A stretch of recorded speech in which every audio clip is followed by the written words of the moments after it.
नारायणं नमस्कृत्य नरं चैव नरोत्तमं देवीं सरस्वती व्यासं ततो जयमुदीरयेत्। नष्टप्रायेषु भद्रेषु नित्यं भागवत सेवया भगवती उत्तम श्लोके भक्ति भवती नष्ट की। श्रीमद् भागवतम स्कंद संख्या 1 अध्याय संख्या 9 श्लोक संख्या 45। ध्यान पूर्वक सुनिएगा। तत्र तुंदभय नेदुः देव मानव वादित शंससुः साधवः प्राज्ञाम आत पेतुः पुष्पवृष्टयः तत्र दुन्दभयनेदुः देवमानवादित शंसुः साधवः राज्ञां कातपेतुः पुष्पवृष्टया। हरे कृष्णा। आप सभी से अनुरोध है कि अपने आप को म्यूट कर लें। सबसे अनुरोध है आप सब अपने आप को म्यूट कर लें।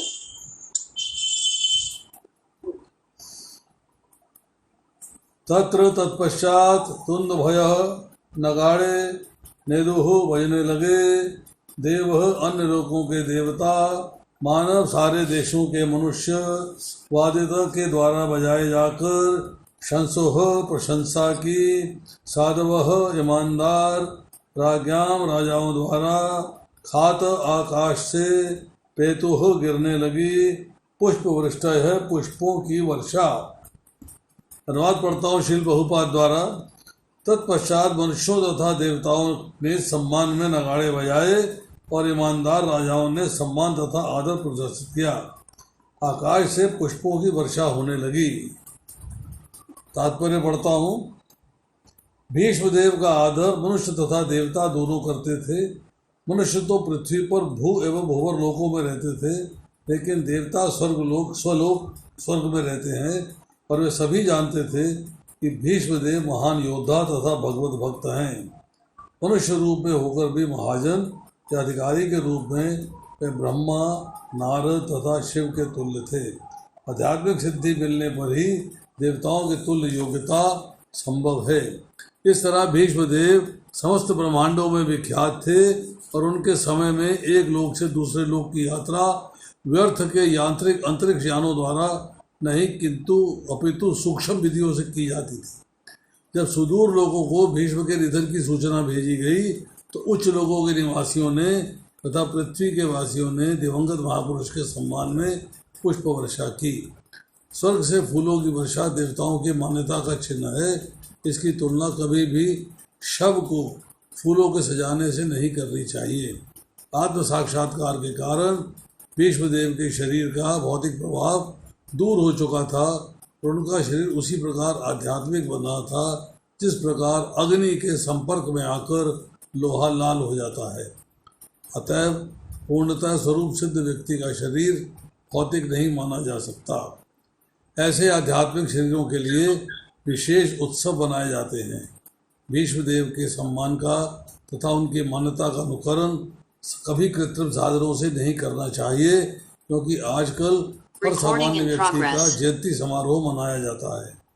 शास्त्रों के अनुसार किसी सामान्य व्यक्ति का चाहे वह कितना ही संपन्न क्यों ना हो, जयंती उत्सव मनाना भगवान के प्रति अपराध है, क्योंकि जयंती तो धरा पर भगवान के आविर्भाव दिवस के लिए सुरक्षित है। भीष्मदेव अपने कार्यकलापों के कारण अनोखे थे और उनका ईश्वर धाम को प्रयाण भी अनोखा है। ओम अज्ञानतिमिरन्धस्य ज्ञानाञ्जनशलाकया चक्षुरुन्मीलितं येन तस्मै श्रीगुरुवे नमः। श्रीचैतन्यमनोभीष्टं स्थापितं येन भूतले स्वयं रूप कदामयं ददाति स्वपदान्तिकं। जय श्री कृष्ण चैतन्य प्रभु नित्यानंद श्री अद्वैत गदाधर श्रीवासादि गौरभक्तवृंद। हरे कृष्णा कृष्ण कृष्ण हरे हरे, हरे राम राम राम हरे हरे। नमो विष्णुपादाय कृष्णप्रेष्ठाय भूतले श्रीमते भक्ति वेदांत स्वामिनिति नामिने नमस्ते सरस्वते देवे गौरवाणी प्रचारिणे निर्विशेषा शून्यवादी पाश्चात्य देश तारिणे। हरे कृष्णा। यहाँ चर्चा चल रही है कि भीष्मदेव अनंत परम ब्रह्म में लीन हो गए। वहाँ पर उपस्थित सारे लोग उसी तरह मौन हो गए जिस प्रकार स्थिति समाप्त होने पर चिड़िया मौन हो जाती है। तत्पश्चात पुरुषों तथा देवताओं ने सम्मान में नगाड़े बजाए और ईमानदार राजाओं ने सम्मान तथा आदर प्रदर्शित किया। आकाश से पुष्पों की वर्षा होने लगी। दो चर्चाएं आज करना चाहेंगे क्योंकि यहाँ एक युग की समाप्ति हो रही है। भीष्मदेव का दाह संस्कार होना, इसके बाद यहाँ पर इस वक्त जो चर्चा चल रही है वो सूत गोस्वामी कह रहे हैं और 88,000 ऋषि जो है वहाँ पर एकत्रित। कई बार प्रश्न आता है कि भागवतम पढ़ने से क्या लाभ होगा, क्या फायदा है। नंबर 1। नंबर 2, भगवत गीता और भागवतम में मुख्य अंतर क्या है। एक प्रश्न जो है कई बार जब कथा कर रहे होते हैं, लेक्चर दे रहे होते हैं, तो लोगों में ये प्रश्न उठता है। पहली बात कि भगवत गीता और भागवतम में अंतर क्या है, क्या दोनों एक ही हैं। लोग कहते हैं वहाँ भी शब्द भगवत इस्तेमाल हो रहा है, यहाँ भी भागवत पुराण इस्तेमाल हो रहा है, तो दोनों एक ही चीज़ें होंगी, दोनों में फर्क तो होगा नहीं। ये लोगों की भ्रांत धारणाएं हैं। Ordinary person thinks like that, वो ऐसा ही सोचता है। सिर्फ दो मुख्य बातों की चर्चा करेंगे। भगवत गीता तो महाभारत का अंश है। भीष्म पर्व अध्याय संख्या 25 से लेकर 42 तक महाभारत का अंश है। युद्ध के लिए जब तैयार हैं तो अर्जुन की मनस्थिति बदल गई है। अब वो युद्ध नहीं करना चाहता, तो भगवान के साथ प्रश्न उत्तर होते हैं और भगवान उसे भगवत गीता का उपदेश देते हैं। भगवत गीता मीन्स भगवान द्वारा गाया गया गीत। तो गीत भगवान ने गाया है, वहाँ पे उत्तर भगवान ने दिए हैं। भगवत गीता के अंत में भगवान ने कहा है, मन मना भगवत भक्तो मध्याजी माम नमस्कुरु। और बाद में कहा, सर्वधर्मान परित्यज्य माम एकम शरणम व्रज। प्रश्न ये है कि मन भगवान को कैसे देना है कि मन भगवान में लग जाए, उनके सिवाय और कुछ सूझे ही नहीं, और किसी चीज़ का स्मरण न रहे, और किसी चीज़ की चिंता न रहे, चिंतन न रहे। मन मना भव मद भक्तो, मेरे भक्त बनो, मेरी पूजा करो, मुझे नमस्कार करो और मेरे शरणागत हो जाओ। भगवान ने इंस्ट्रक्शन तो दे दिया, पर बनना कैसे है ये नहीं बताया। तो भक्त कैसे बनना है, पूजा कैसे करनी है, भगवान को मन कैसे देना है, अब इसका ज्ञान जो है हमें मिलता है भागवतम से। भगवान ने जो निर्देश दिए हैं, जो परम आदेश दिया है, भगवान ने जो इंस्ट्रक्शंस दी हैं कि you do like this, advantage क्या होगा कि मेरे धाम आ जाओगे।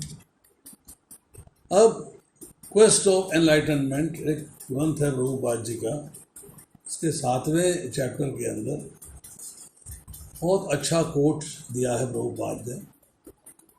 देखिए, अगर आपको भगवान के धाम जाना है तो कृष्ण प्रेम चाहिए, क्योंकि प्रेम होगा तो किसी के घर में आप जा सकते हैं। और कृष्ण प्रेम चाहिए तो कृष्ण प्रेम जागृत करने के लिए, कृष्ण प्रेम जागृत करने के लिए जो ग्रंथ है, जो पुस्तक है, जो किताब है, वो भागवतम है।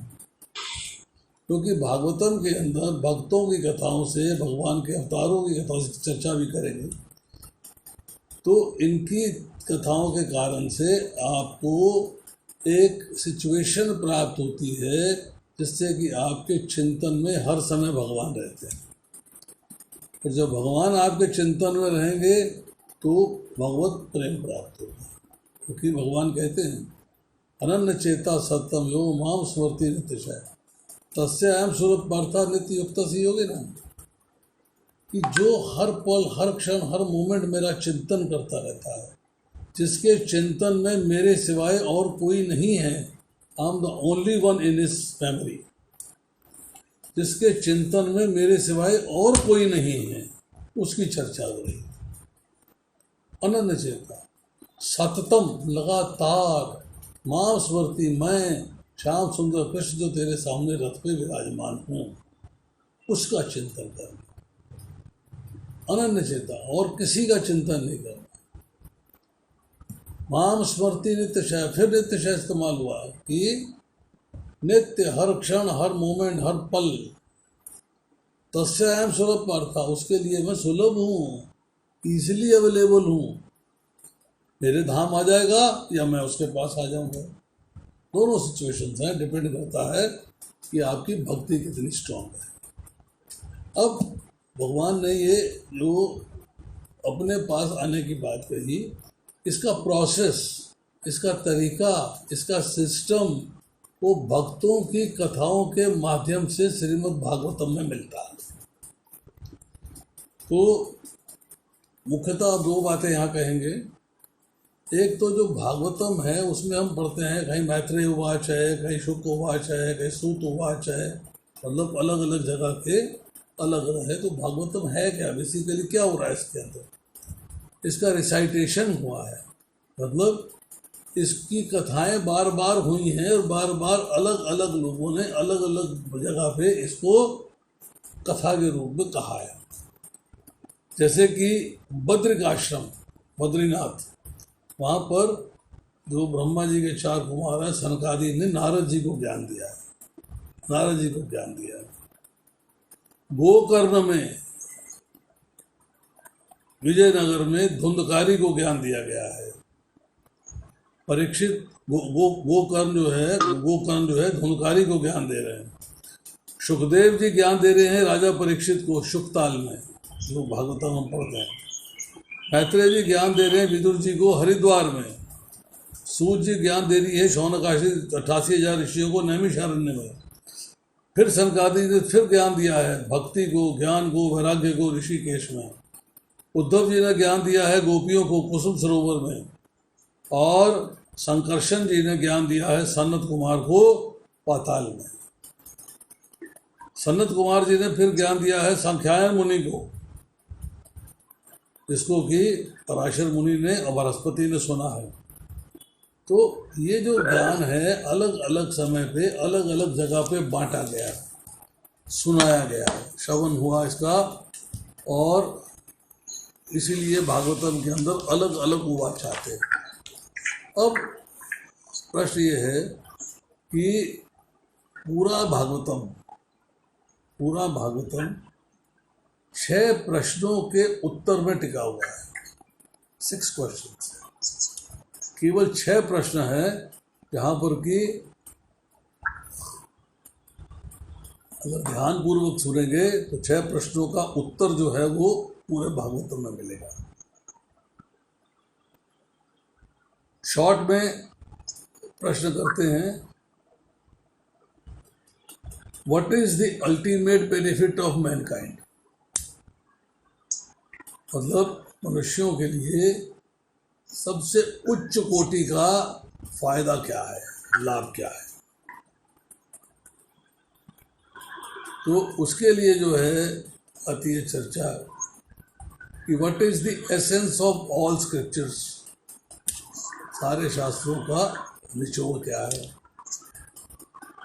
भगवान ने देवकी के यहाँ क्यों प्रकट किया अपना?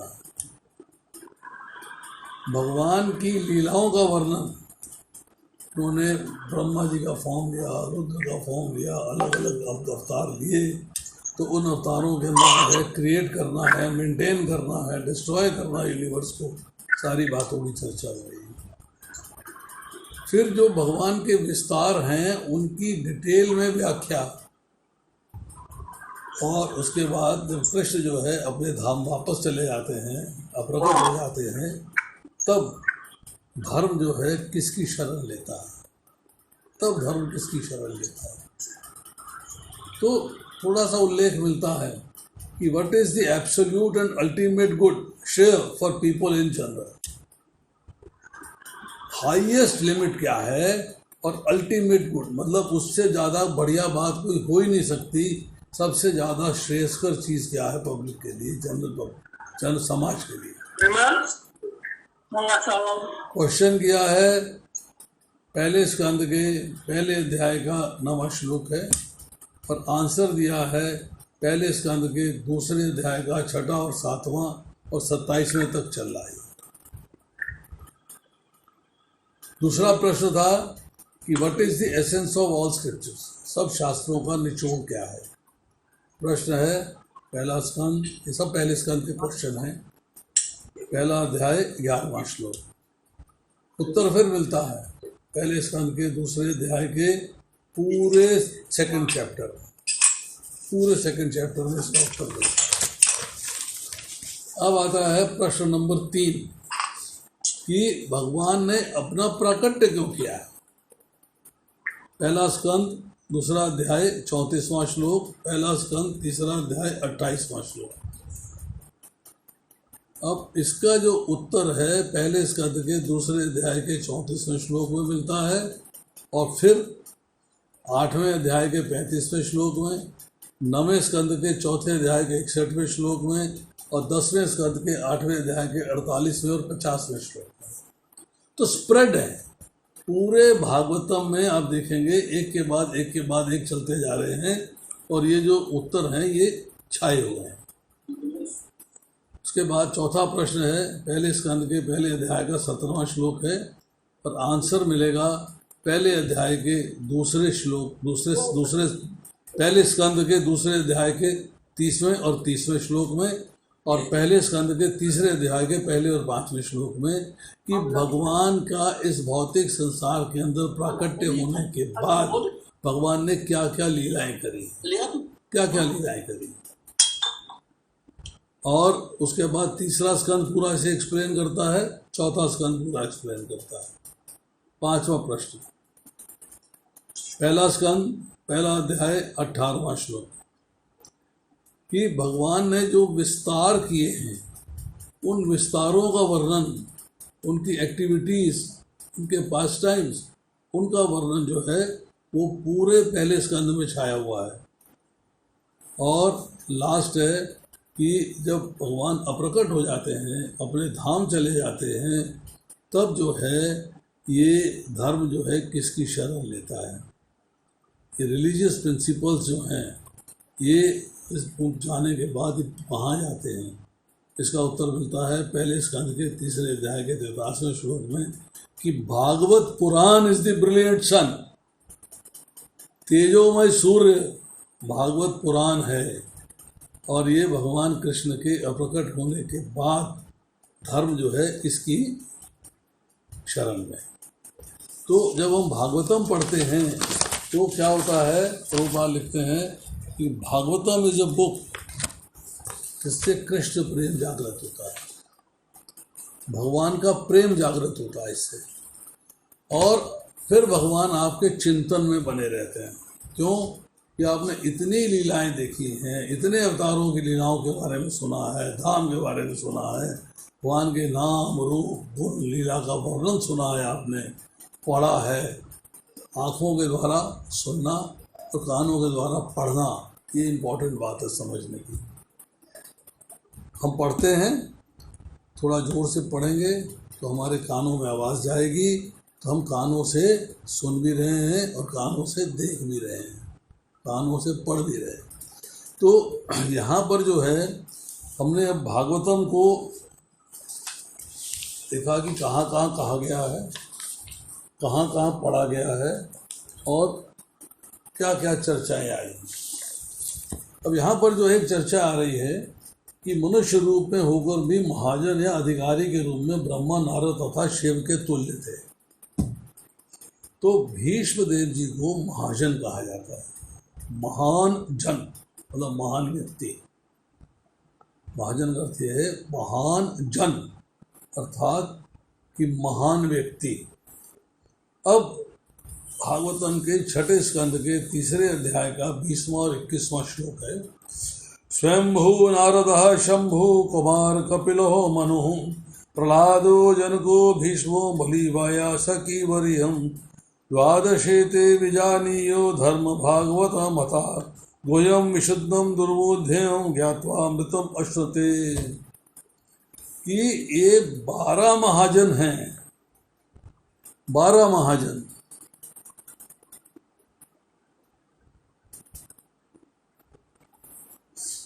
ब्रह्मा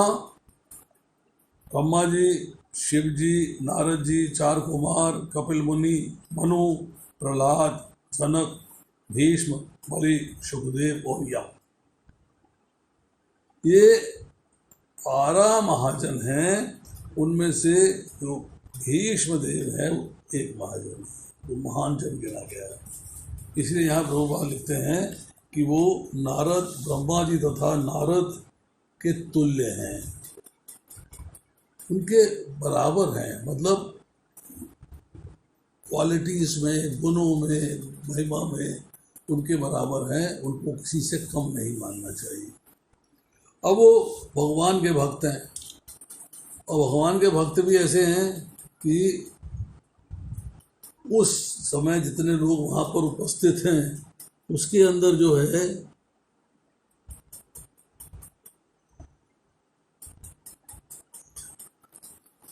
तो जितने भी लोग उपस्थित थे उस वक्त उनके आप देखेंगे कि महाजनों में भीष्म देव वहाँ पर उपस्थित हैं। अब हम जब भीष्म देव के कार्यकलाप देखते हैं तो कई बार हम लगता है बड़ा कंट्रोवर्शियल है, बहुत कंट्रोवर्शियल है। अरे अधर्म का साथ दे रहे हैं, दुर्योधन की तरफ से लड़ रहे हैं। जब आप जो है धर्मात्मा हो, भगवान के भक्त हो, तो भगवान के साथ रहो। तो भगवान के पोजीशन में क्यों हो भाई? आप जो है लड़ाई लड़ रहे हो दुर्योधन की तरफ से, बट यहाँ भगवान की लीला है। अब समझिएगा लीला क्या है कि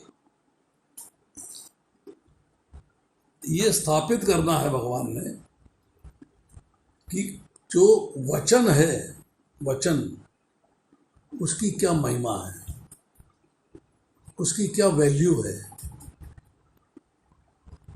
जब परिस्थितियां होती हैं हम देखते हैं कि महाराज शांतनु सत्यवती पे मोहित हो गए हैं,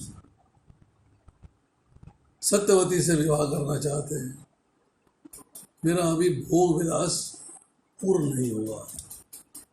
याति के साथ भी यही प्रॉब्लम थी, ये इनके कुल में, वंश में। तो यहाँ जो है ये दिखाया जा रहा है, लीला रची जा रही है कि भौतिक भोग विलास से आने वाले कल में क्या क्या अनर्थ होते हैं। न शांतनु ये डिज़ायर करी होती, डिज़ायर नहीं करी होती शांतनु ने।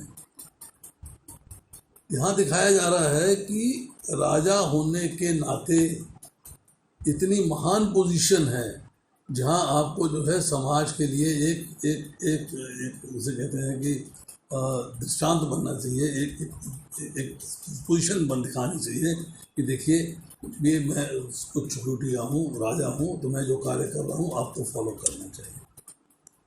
और यहाँ लीला रची जा रही है। लीला में ये दिखाया जा रहा है कि जब भौतिक भोग के प्रति आकर्षण हो जाता है तब क्या होता है। महाराज शांतनु भी भक्त हैं, वो बुरे व्यक्ति नहीं है, परंतु भगवान ये लीला रचना चाहते हैं क्योंकि उस सिचुएशन तक ले जाना चाहते हैं जहाँ अधर्म जो है वो इतना ज़्यादा हो जाए कि धर्म की स्थापना करने के लिए मुझे परिवार का ही नाश करवाना पड़े। सिचुएशन अराइज करना चाहते, एक पोजीशन पे ले जाते। यहाँ जो है महाराजा शांतनु ने जब कहा कि मैं भोग विलास पूर्ण नहीं हुआ है, मैं जो है एंजॉय अभी और करना चाहता हूँ, तो मैं सत्यवती से विवाह करना चाहता हूँ। अब सत्यवती के पिता ने शर्त लगा दी है कि इसके औरत से जो पुत्र होगा वही राजा की गद्दी पे बैठेगा। अगर तुम्हें स्वीकार हो तो ठीक है, अगर स्वीकार नहीं है तो नमस्ते, कुछ नहीं हो सकता। अब वो कोप भवन में है। जब देवव्रत को मालूम पड़ता है कि पिता कोप भवन में चले गए हैं, दिख नहीं रहे हैं बाहर, तो पूछने जाते हैं। तो राजा शांतनु अपनी स्थिति बताते हैं। स्थिति बताते हैं कि भाई ऐसा है कि मेरा पुत्र, मेरा जो है भोग विलास करने का भी, मेरा विवाह करने का भी जो है आकर्षण समाप्त नहीं हुआ है, सत्यवती से विवाह करना चाहता हूँ। पिता ने शर्त लगा दी, विवाह हो नहीं सकता क्योंकि तुम ज्येष्ठ पुत्र हो, राजगद्दी तुम्हारे पास रहेगी। राजगद्दी तुम्हारे पास रहेगी, ये शांतनु का निर्णय है, परंतु ये भी डिजायर है कि मैं सत्यवती से विवाह कर लूँ। तो डिजायर प्रिवेल्स, डिजायर सामने आ गई, उसने उच्च स्थिति ग्रहण कर ली और देवव्रत जो है वो सत्यवती के पिता से बात करने चले। तब उसके पिता ने कहा कि सब इनके औरत से जो पुत्र होगा वो राजगद्दी पे बैठेगा। तो भीष्म ने एग्री कर लिया कि मैं कमिट करता हूँ कि इनके औरत से जो पुत्र होगा वही राजगद्दी पर बैठेगा, मैं राजगद्दी का मोह नहीं करूँगा। अब सत्यवती के पिता ने कहा कि तुम्हारे पुत्र होगा वो इनके पुत्रों से फाइट करेगा। तो यहाँ राजा भीष्म ने कठोर प्रतिज्ञा करी है कि मैं आजीवन अविवाहित रहूँगा। जब आजीवन अविवाहित रहने का प्रण कर लिया तो एक कठोर प्रतिज्ञा को, कठोर डिफिकल्ट को कहते हैं भीष्म, संस्कृत में शब्द है भीष्म, इसलिए उनको जो है देवव्रत पिता बहना कह के भीष्म पिता में कहा गया, उनका नाम भीष्म पड़ गया। अब देखिए भगवान ने क्या सिचुएशन अराइज करी है। अब भीष्म जो है वो कौरव वंश के अंदर एक मुख्य व्यक्ति है। उनका राज सिंहासन पे बैठना निश्चित था, परंतु सिंहासन मिल गया सत्यवती के पुत्रों को। अब क्या होगा? तो राजा भीष्म को प्रॉमिस करना पड़ा अपने पिता को कि मैं आजीवन कौरव वंश की रक्षा करता रहूँगा, राज्य के प्रति वफादार रहूँगा, राज्य के प्रति समर्पित रहूँगा। ये जो कमिटमेंट्स भगवान कहते हैं, जो कमिटमेंट्स है, भगवान ने कहा ना अर्जुन से, तुम घोषणा कर दो, निडर होकर घोषणा कर दो कि मेरे भक्त का कभी विनाश नहीं होता। घोषणा अर्जुन से करवा रहे हैं। तो यहाँ जो है राजा भीष्म जो है वो एक वचन से बंध गए। भगवान के भक्त होने के बावजूद भगवान के अगेंस्ट युद्ध में खड़े हैं। भगवान ने ऐसी लीलाएं और भी रची हैं इसी युद्ध में। कर्ण जो है वो नहीं एग्री किया, भगवान ने अरेंजमेंट कर दिया कि भैया ये जो अधर्म का नाश है, दुर्योधन का नाश है, इसके लिए इनकी भी आवश्यकता है। तो कर्ण जो है उसके सारथी कौन है? कोई है नहीं, साधारण सा सारथी मिल जाएगा उसको, पर युद्ध बराबर वालों में होना चाहिए। अगर अर्जुन ने मुझे सारथी पसंद कर दिया है, सारथी चूज कर दिया है, सारथी नियत कर दिया है, तो कर्ण का सारथी भी कोई स्ट्रॉन्ग सारथी होना चाहिए जो रथ चालन में निपुण हो। कौन है वो? शल्य, नकुल और सहदेव के मामा, मद्र देश के राजा, माद्री के भाई। अब शल्य जो है उनको कैसे भेज दें अपोजिशन में? भाई तुम तो नकुल के मामा, नकुल की तरफ से लड़ोगे, तुम्हारी लड़ाई तो नकुल सहदेव की तरफ से होगी, उनके मामा हो ना, एक अक्षौणी सेना लेके आ रहे हो। अब इतनी बड़ी सेना के लिए रास्ते में व्यवस्था करनी है, ठहरने का इंतजाम करना है। तो जहाज थोड़ा ही उड़ के 2 घंटे में पहुंच जाएगा मध्य प्रदेश से। जहाज तो है नहीं, रथ हैं, घोड़े हैं, पैदल हैं, तो महीनों लगेंगे आने के अंदर। हर जगह खान पान की व्यवस्था, रहने की व्यवस्था, शौच की व्यवस्था, सारी व्यवस्थाएं करनी है, स्नान करना है, सब कैसे होगी? तो दुर्योधन को ये पता लग गया कि शल्य ने ये वचन दिया हुआ है कि जो मेरी व्यवस्था करेगा, जो मेरा ध्यान रखेगा, मेरी सेना का ध्यान रखेगा, मैं उसकी तरफ से लड़ूंगा। तो भगवान ने अरेंजमेंट किया है, दुर्योधन को मालूम पड़ गया है। अब सारी व्यवस्था दुर्योधन करता है, पर उनके मन में भाव क्या है? ये व्यवस्था जो है युधिष्ठिर महाराज की तरफ से हुई है और मेरे भांजों की तरफ से हुई है, नकुल सहदेव की तरफ से हुई है। जब वो आते हैं युद्ध क्षेत्र में तो आके कहते हैं युधिष्ठिर महाराज से कि मैं आपका बहुत धन्यवादी हूँ पुत्र, तुमने मेरी इतनी अच्छी व्यवस्था करी है, मुझे कोई शिकायत नहीं, आनंद आ गया, इट वॉज वेरी नाइस। तो दुर्योधन शिविर में प्रकट हो जाता है। वो कहता है कि व्यवस्था तो मैंने करी है, इन्होंने तो कुछ किया ही नहीं। क्योंकि युधिष्ठिर महाराज ने देखा ये व्यवस्था चल रही है तो चलने दो, मुझे क्या फर्क पड़ता है भाई, वो कर रहे हैं मैं करूं, समान एक ही है। परंतु जब मद्र देश ने वहां पे अपना वचन सुनाया कि मैं लड़ूंगा दुर्योधन की तरफ से, क्योंकि व्यवस्था उसने करी है, मेरी सेना का ध्यान रखा है, मेरा ध्यान रखा है, तो मैं वचनबद्ध था, वचनबद्ध हूँ, वचनबद्ध रहूंगा। ये वचन का मूल्य है, ये वचन का मूल्य है। तो शल्य जो है वो सारथी बने दुर्योधन की तरफ से कर्ण के रथ के, क्योंकि सारथी का कार्य करने में निपुण है, परंतु भगवान कृष्ण का मुकाबला नहीं कर सकते, उनके मुकाबले में नहीं है। परंतु फिर भी उनके पासंग के बराबर तो है ना, कम से कम बाकियों से तो अच्छे हैं।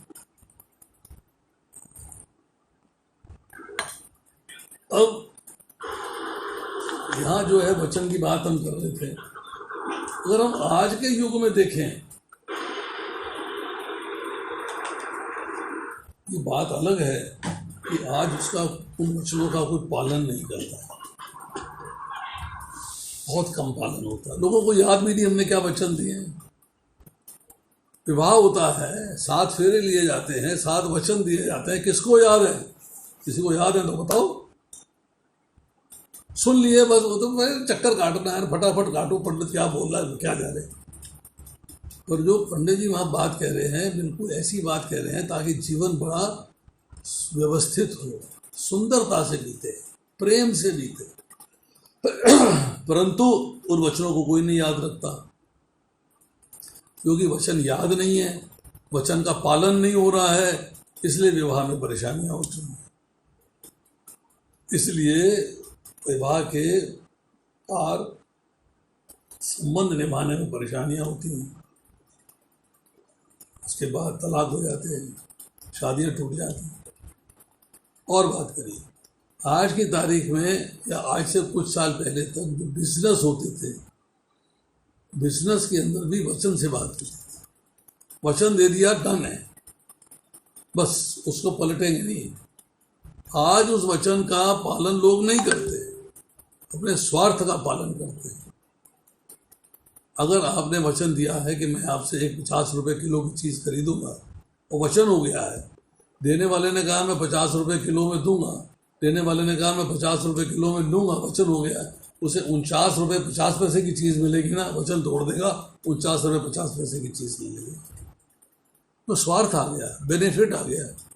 तो उस समय के अंदर ये दर्शाया गया है कि भीष्म पितामह महाजन होने के बावजूद अधर्म की तरफ से लड़ रहे हैं, क्योंकि दुर्योधन अधर्मी हो चुका है और उन्होंने वचन दिया हुआ है अपने पिता को, अपनी माता को वचन दिया है, अपने पिता को वचन दिया है कि मैं कौरव राज्य की रक्षा करूंगा, मैं कौरव राज्य के प्रति समर्पित रहूंगा।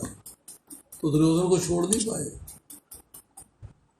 देख रहे हैं कि द्रौपदी का चीरहरण हो रहा है, परंतु राज्य के प्रति समर्पित है, बोले नहीं। मन से द्रौपदी के साथ हैं, मन से चाहते हैं कि द्रौपदी की रक्षा हो जाए, परंतु दर्शाने के लिए, दिखाने के लिए वो वहाँ पर उपस्थित हैं उन लोगों के साथ कि अब मैं दुर्योधन के पक्ष में हूँ, मैं इसका कहना मानूंगा क्योंकि मैं राज्य के प्रति समर्पित हूँ, इसलिए मुझे किसी भी हालत में अपोजिशन में मतलब युधिष्ठिर महाराज की तरफ नहीं जाना। परंतु क्वालिटी देखिए, क्वालिटी क्या है। जब युधिष्ठिर महाराज अपने भाइयों को लेके प्रणाम करने जाते हैं, आशीर्वाद लेने जाते हैं, तो कहते हैं विजयी भव। लड़ रहे हैं दुर्योधन की तरफ से, उसको विजयी भव का आशीर्वाद नहीं दे रहे, आशीर्वाद दे रहे हैं युधिष्ठिर महाराज को, विजयी भव। युधिष्ठिर महाराज कहते हैं आपने ये तो कह दिया विजयी भव, पर आपको हराएगा कौन? जब तक आप मृत्यु को प्राप्त नहीं हो गए हम जीत नहीं सकते। It is next to impossible. आप बताइए कि युद्ध में अहम की मृत्यु कैसे होगी? ये ओपन क्वेश्चन सरेआम पूछा जा रहा है, सरेआम पूछा जा रहा है। वचन दिया हुआ है दुर्योधन की तरफ से लड़ने का, वचन दिया हुआ है कौरवराज की रक्षा करने का, परंतु वचन भंग नहीं हुआ। हाँ, महाजन है, भक्त आया है, प्रणाम किया है, प्रणाम किया है, तो उसको कहते हैं कि मेरी मृत्यु होगी, मैं किसी स्त्री से युद्ध नहीं करूँगा। अगर कोई स्त्री मेरे सामने आएगी तो मैं युद्ध नहीं करूँगा। ये सारी लीला भगवान रच रहे हैं कि शिखंडनी वो शिखंडी जब बन गया है तो उसको जो है भीष्मदेव के सामने खड़ा कर देते हैं। राजा भीष्म कहते हैं कि जन्म से स्त्री है ये, अब किन्हीं कर्मोवश ये पुरुष बन गया है, परंतु मैं तो इसे स्त्री ही मानता हूँ, इसलिए मैं इससे युद्ध नहीं करूँगा। जब पांडव अर्जुन सब उन पे बाण चलाने के लिए हाथ कांप रहे हैं, नहीं चलाना चाहते, पितामह हैं, इनकी गोदी में खेले हैं, तो भीष्म पितामह खुद कहते हैं कि अब मेरी मृत्यु का समय आ गया है। हालांकि मुझे इच्छा मृत्यु है, मैं जाऊंगा उत्तरायण में, परंतु युद्ध भूमि के अंदर तुम बाण चलाओ और मेरे को मृत्यु बाणों की शैया पे लिटा दो, मैं मृत्यु को स्वीकार करता हूँ। तो ये जो लीलाएं रची जा रही हैं, महाजन का रोल है, महान जन का रोल है, वो इन माध्यम से दिखाया जा रहा है। और भी बहुत सारी लीलाएं भीष्मदेव की जिसकी हम चर्चा नहीं कर पाएंगे, समय कम है, परंतु बहुत बड़ी बात है। अब एक छोटी सी बात आती है, यहाँ पर कहा जा रहा है कि भू भोग एंड स्वर्ग लोक की चर्चा आ रही है। 1 मिनट हम चर्चा करते हैं। विष्णु पुराण 2 अध्याय 7वां खंड 1 श्लोक। क्वेश्चन कर रहे हैं मैत्रेय जी, उत्तर दे रहे हैं पराशर जी कि पृथ्वी और अन्य लोकों का वर्णन, डिस्टेंसेस क्या है। तो यहाँ जो है कह रहे हैं कि पृथ्वी कितनी है, कैसे एक्सप्लेन करोगे, कैसे एक्सप्लेन करोगे? तब तो किलोमीटर होते नहीं थे, योजन हुआ करते थे, योजन। तो उन्होंने कहा कि जितनी दूर तक सूर्य का प्रकाश जाता है, जितनी दूर तक चंद्रमा की किरणें जाती हैं, वो सारा स्थान पृथ्वी कहलाता है। तो सारा स्थान पृथ्वी कहलाता है। अब आती है चर्चा भुवर्लोक, पृथ्वी और सूर्य के मध्य का स्थान। पृथ्वी और सूर्य के मध्य का स्थान जो है उसको भुवर्लोक कहते हैं। और स्वर्गलोक कहाँ है? स्वर्गलोक है सूर्य और ध्रुव लोक के बीच का स्थान। सूर्य लोक और ध्रुव लोक के बीच का स्थान। अब शॉर्ट में 1 मिनट के अंदर चर्चा करते हैं कि ध्रुव लोक जो है वो पृथ्वी से 1 लाख योजन दूर है, और 1 लाख योजन पृथ्वी से 1 लाख योजन दूर है सूर्यमंडल, सॉरी ध्रुव लोक नहीं, पृथ्वी से 1 लाख योजन दूर है सूर्यमंडल, सूर्यमंडल से 1 लाख योजन दूर है चंद्रमंडल, उससे 1 लाख योजन दूर है नक्षत्र मंडल, उससे 2 लाख योजन दूर है बुध, उससे 2 लाख दूर है शुक्र, उससे 2 लाख योजन दूर है मंगल, और 2 लाख योजन दूर है बृहस्पति, और उसके बाद 2 लाख योजन दूर है शनि, और 1 लाख योजन है सप्तऋषि मंडल, वहां से 1 लाख योजन है ध्रुव। इतने डिस्टेंसेस है, ये ध्रुव की पोजीशन। जब सवाल आता है महरलोक का, तो ध्रुव लोक से 1 करोड़ योजन दूर है महरलोक, 2 करोड़ योजन दूर है जनलोक, 8 करोड़ योजन दूर है तपोलोक, और 12 करोड़ योजन दूर है सत्यलोक अर्थात ब्रह्मलोक। नजदीक नहीं, पास नहीं।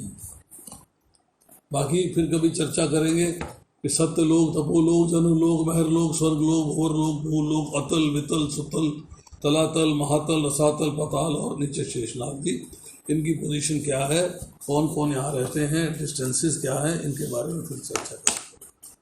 अभी यहाँ चर्चा है कि ये जो शिव और ब्रह्मा जी के समान स्थिति बताई गई है, ये कह रहे हैं कि तभी पॉसिबल है, प्रभुपाद जी लिखते हैं, कि जब आध्यात्मिक सिद्धि मिल जाती है।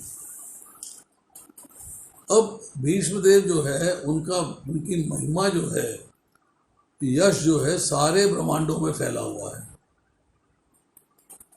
अब देखिएगा कि इतने इतने डिस्टेंसेस हैं, वो कैसे कौन से जहाज पार करेंगे। तो प्रभुपाद जी उसका बड़ा सुंदर उत्तर देते हैं कि यात्रा व्यर्थ के यांत्रिक अंतरिक्ष यानों द्वारा नहीं होती थी, अगर सूक्ष्म विधियों से की जाती थी। अगर मन ने सोचा है कि मैं ओवरलोक में हूँ और यात्रा, तो आप ओवरलोक का सारा एंजॉयमेंट कर रहे हैं यहीं बैठे हुए, मतलब सूक्ष्म विधि के द्वारा आप वहाँ उपस्थित हैं और उसका सारा ज्ञान आपको यहाँ बैठे मिल रहा है, सारा आनंद यहाँ बैठे मिल रहा है। आप ट्रेवल नहीं किए, मन में चिंतन किए हैं और वो सारी चीजें आपके समक्ष प्रकट हो गई हैं सूक्ष्म विधि। अब सब लोगों ने जो है पुष्प वर्षा की है। अब हम देखें कि हम लोग पुष्प वर्षा तो बहुत जगह करते हैं, जब आरती करते हैं तब भी करते हैं, घर में प्रवेश करता है तब भी करते हैं, मतलब शादी होती है तब भी करते हैं, हम तो पुष्प वर्षा करते हैं। लड़का लड़की पे करते हैं, पुत्र पे करते हैं, बहू पे करते हैं, बेटी पे करते हैं, दामाद पे करते हैं, पति पे करते हैं, पुष्प वर्षा चलती है। तो ये जो है उसी का प्रतिरूप है। और यहाँ पे पुष्प वर्षा हो रही है भीष्मदेव की मृत्यु के बाद। और यहाँ ये कहा जा रहा है, प्रभुपाद जी कहते हैं कि जयंती समारोह में अगर भगवान का प्राकट्य नहीं है, या उनके विस्तारों का प्राकट्य नहीं है, या गीता जी का प्राकट्य नहीं है, अर्थात गीता जयंती हम लोग सेलिब्रेट करते हैं, तो आपको जो है पुष्प वर्षा नहीं करनी चाहिए। हम यहाँ किसी व्यक्ति की डेथ हो गया, उसकी शव पे पुष्प वर्षा कर रहे हैं। प्रभुपाद जी लिखते हैं कि कोई व्यक्ति कितना भी संपन्न हो, है सामान्य व्यक्ति, उसका जयंती उत्सव मनाना, उसका प्राकट्य मनाना और उसका पुष्प वर्षा करनी अपराध है। और क्योंकि जयंती तो धरा पर भगवान के आविर्भाव दिवस के लिए सुरक्षित है। भीष्मदेव अपने कार्यकलापों के कारण अनोखे थे और उनका ईश्वर धाम को भी प्रयाण भी अनोखा था। तो यहाँ पर जो है एक बात और कही गई है, पूर्णतः स्वरूप सिद्ध व्यक्ति का शरीर भौतिक नहीं माना चाहिए। कि जैसे हम कहते हैं कई बार, भौतिक का मतलब होता है नित्यबद्ध। नित्यबद्ध क्या है, नित्य मुक्त क्या है, जीवन मुक्त क्या है, 3 शब्द हैं। नित्यबद्ध का मतलब है हमेशा से बंधन में, पता नहीं कब बंधन में आए, date of coming into conditioning नहीं मालूम, वो हमेशा से बंधन में है इस धरा में। तो नित्यबद्ध है, और जो भगवान के धाम में हैं या भगवान द्वारा यहाँ भेजे जाते हैं वो नित्य मुक्त हैं, वो मुक्त है, नित्य हमेशा मुक्त है।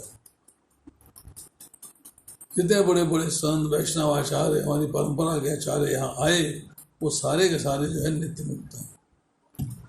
परंतु जिन लोगों ने साधना करी है और साधना करने के बाद वो एक पोजीशन अचीव करी है, उन्होंने साधना सिद्ध हो गए हैं, वो जीवन मुक्त कहलाते हैं। इसी जीवन में मुक्त हो गए, वो इसी जीवन में मुक्त हो गए। तो यहाँ जो है कहा जा रहा है कि आध्यात्मिक मानना चाहिए, भौतिक नहीं मानना चाहिए, क्योंकि भगवान के भक्त होने के नाते उनकी साधना पूर्ण थी और उनको जीवन मुक्त हो गए हैं, क्योंकि अब वो मतलब इतना क्वालिटी उनको पिता ने जो वरदान दिया है, इतना क्वालिटी है उनके पास कि अब वो जब चाहेंगे तब शरीर छोड़ेंगे। हालांकि बानों शैया पे विराजमान है। भीष्म पंचक क्यों मनाया जाता है, बहुत सारी चर्चाएं हैं, फिर कभी की जाएंगी। तो जल दिया है अर्जुन ने, तीर मार के बाण मार के पृथ्वी से जल की धारा निकाली, भगवान कृष्ण ने आशीर्वाद दिए हैं। तो भीष्म देव जो है उनके कार्यकलाप अनोखे हैं, वो साधारण व्यक्ति नहीं है, महान जन हैं। तो यहाँ जो है हम उनका सम्मान, उनका मान सोचना चाहिए कि हम उनका किसी तरीके से अपमान नहीं करें। हम इस बात को न लेके चलें कि कौरवों की तरफ से लड़े, वो तो बेकार थे, उनको तो कुछ पता ही नहीं था। नहीं, दिस इज रॉन्ग। हमको ऐसी बातें नहीं सोचनी चाहिए। बहुत सारे लोग हैं, साधारण व्यक्ति हैं, सामान्य जन हैं, जिनको भागवत का ज्ञान नहीं है, महाभारत का ज्ञान नहीं है, भगवदगीता का ज्ञान नहीं है, कैसी बातें करते हो डॉक्टर साहब आप? अरे दुर्योधन की तरफ से लड़े, भगवान पे उन्होंने जो है चक्का उठा लिया, 3 कन्याएं हर के ले आए, फिर कन्या से विवाह नहीं किया। मतलब ऐसी ऐसी बातें निकाल के लाते हैं, फिर प्रश्न करते हैं और ये कहते हैं कि ये साहब आप तो ऐसी बेकार बात कर रहे हो, ऐसा है नहीं। तो हमें उसको भक्ति भाव से भगवान की लीला समझते हुए देखना चाहिए कि उनका ऐसा व्यवहार, ऐसे वचन क्यों थे, और वचन भंग नहीं हुए। वचन दिया है तो दिया है। हमें उनसे ये संदेश लेना चाहिए कि हमें भी जिंदगी में कभी वचन नहीं तोड़ना है। अगर वचन दिया है किसी को, उसको निभाना है। मैं कई बार लोगों से, मेरे पास आते हैं लोग जो डाइवोर्स होने वाला है, महाराज ने भी कई केस भेजे मेरे पास, इनका डाइवोर्स रुकवाओ भाई, इनका किसी तरीके से डाइवोर्स ना हो, इस्कॉन में डाइवोर्स होना अच्छी बात नहीं। तो मैं उनसे एक ही बात कहता हूँ, भैया तुमने 7 फेरे लिए थे, तेरे को वचन याद है क्या? पति से भी कहता हूँ, पत्नी से भी कहता हूँ, तुम लोगों को वचन याद है क्या?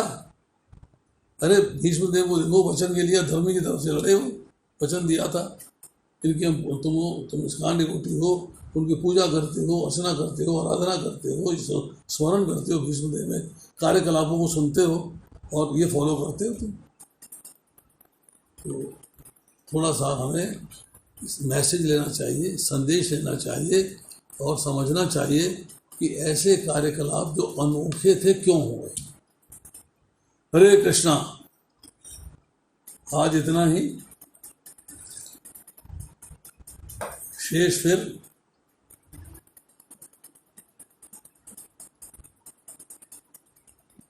हरे कृष्णा। अदिति माता, आपका कोई प्रश्न है?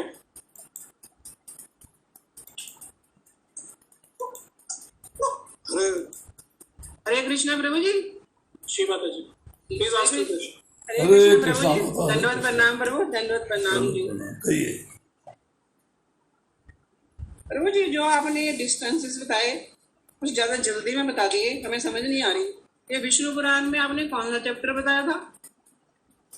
माता जी सुना करो ना, लिखने के टाइम में आ जाते, लिखने के लिए बता दिया जाए।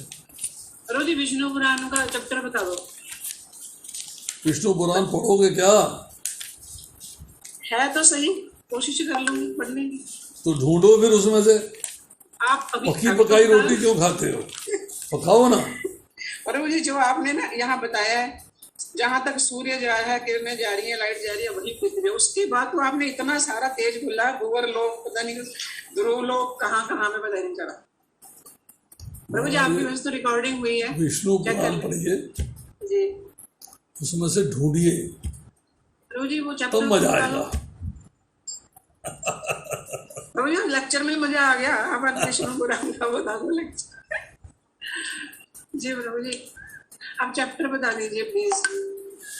2.7.1 2.7.1